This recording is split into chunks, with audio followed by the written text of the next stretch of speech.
You are listening to Realign Your Life Podcast, where I discuss with you strategies on how to realign your life and move towards the direction you always want to. I am Vivian, the host of this podcast, and every week I will bring value on how to improve and realign your life either through a guest or my thoughts. I can't wait to share what we have this week. It's time to realign your life. Well, hello there, and welcome back to Realign Your Life Podcast. This is Vivian, the host of this show, and I am so excited and very honored to have you to join me for this episode. Well, we are midway through January, not quite a month out from Christmas. Can you believe that? And it seems like that was eons ago, but it hasn't been quite a month. Now, you know, that is such a special time of year for me and probably for many of you. And one of the things that excites me about this time of year is the music. I absolutely love the carols and the hymns that are sung around this time of year. And one of my favorite is Joy to the World, because it makes your heart happy. It makes your heart sing. And I found out in doing some research and some digging about this hymn, wow, pretty amazed. And I want to share some of those findings with you and just see what you think. Please make sure you comment on this, make some comments, and of course, share this episode. Joy to the World is a timeless hymn that celebrates the coming of Jesus Christ and the joy that he brings to all of creation. It was written by Isaac Watts in 1719. Can you believe that? In 1719.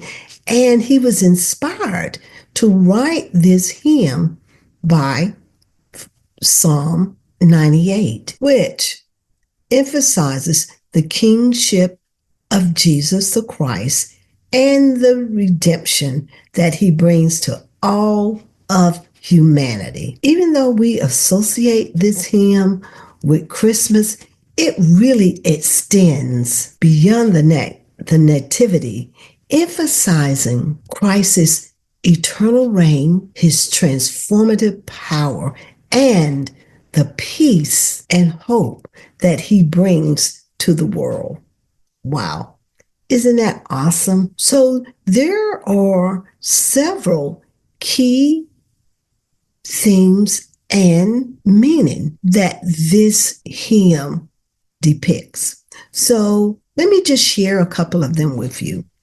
Number one, it is a celebration of Christ's reign. The opening lines, "The Lord is come, let earth receive her King," heralds the arrival of Jesus as the sovereign King and ruler of all creation. Wow. This triumphant declaration invites humanity and nature to recognize his authority and to rejoice in his presence. The phrase, "let every heart prepare him room," serves as a personal call to embrace Christ's reign, underscoring the spiritual readiness that is required to fully receive his blessings. Secondly, there's universal joy. And I want to talk a little bit more about joy, but again, we'll do that in another episode. The carol emphasizes joy that transcends all boundaries, inviting both heaven and nature to join in singing. It reflects the inclusivity of Christ's vastness and the impact that he represents. And this offers a vision of unity where all of creation participates in praising God. This universal joy is a reminder that the coming of Jesus is a gift to everyone, bringing hope and renewal to all who believe. Now that is good news. Thirdly, when we think of this hymn, it also brings victory over sin. Oh yeah. The verse that goes, "No more let sins and sorrows grow, nor thorns infest the ground." This highlights the redemptive power of Christ and his sacrifice. This imagery directly conflicts the curse that is described in Genesis 3, where we see the introduction of humanity's fall, which introduces suffering, toil, and separation from God. Through Jesus, that curse is reversed, offering a restored relationship with God and the promise of a new creation. The thorns represent the hardships of a fallen world, now replaced by the peace and healing that Christ's arrival brings. Isn't that good news? Good news, good tidings. Fourth, in this hymn,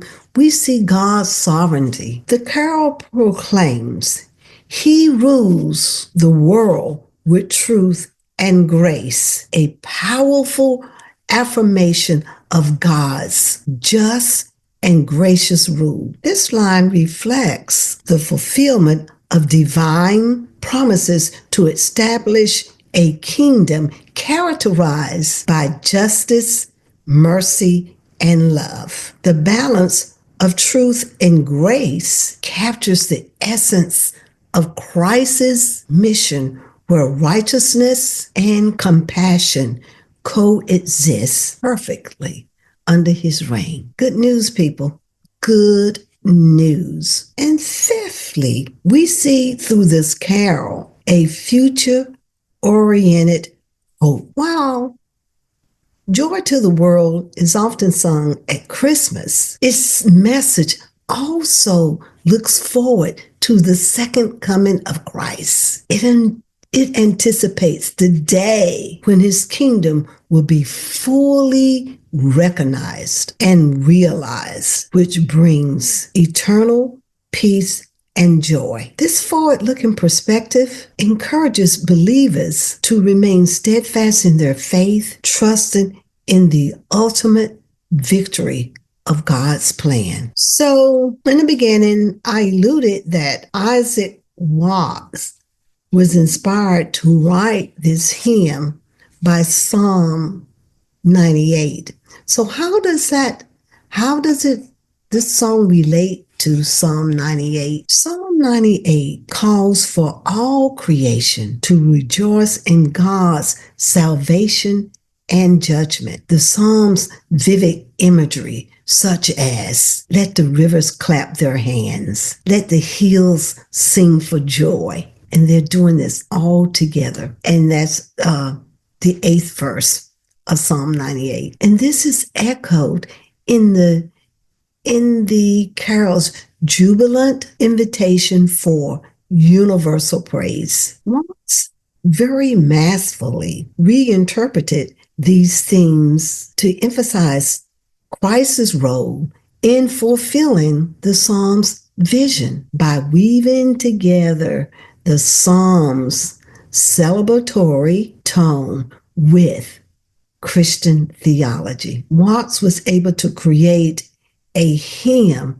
that resonates deeply with believers. Psalm 98's emphasis on God's righteousness and justice and faithfulness serves as a foundation for joy to the world. The carol actually transforms this Old Testament text into the proclamation of Christ's transformative power, highlighting the joy and restoration he brings to a world longing for redemption. Now, the melody that comes and that is most often associated with Joy to the World was arranged by Lowell Mason in 1839. And he drew inspiration from George Frederick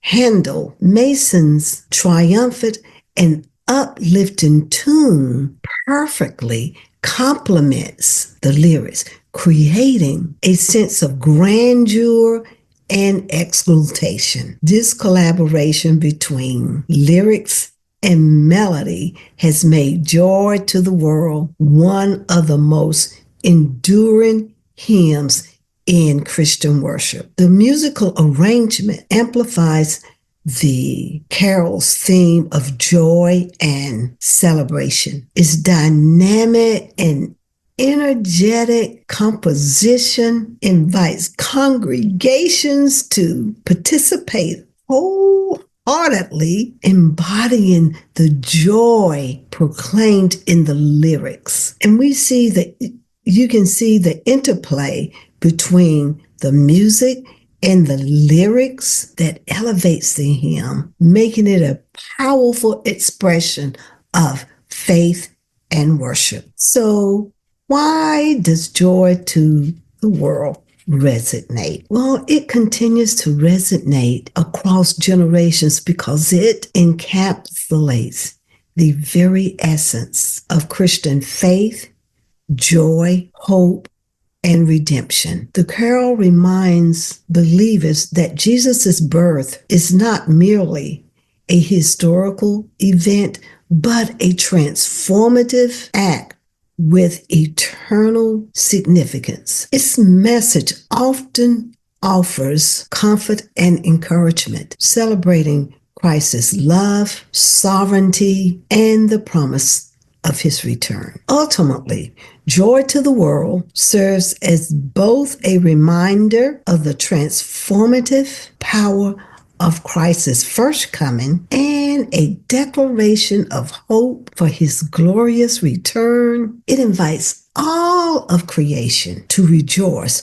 reaffirming the unshakable truth that Christ's reign brings peace, restoration, and boundless joy to the world. Well, I hope that you could draw some nuggets from that, and that the next time you think about Joy to the World or you hear it, that it would make you think about and look at this hymn, this song of praise and worship in a totally different way. Well, again, thanks for joining me and sharing with me on this episode of Realign Your Life.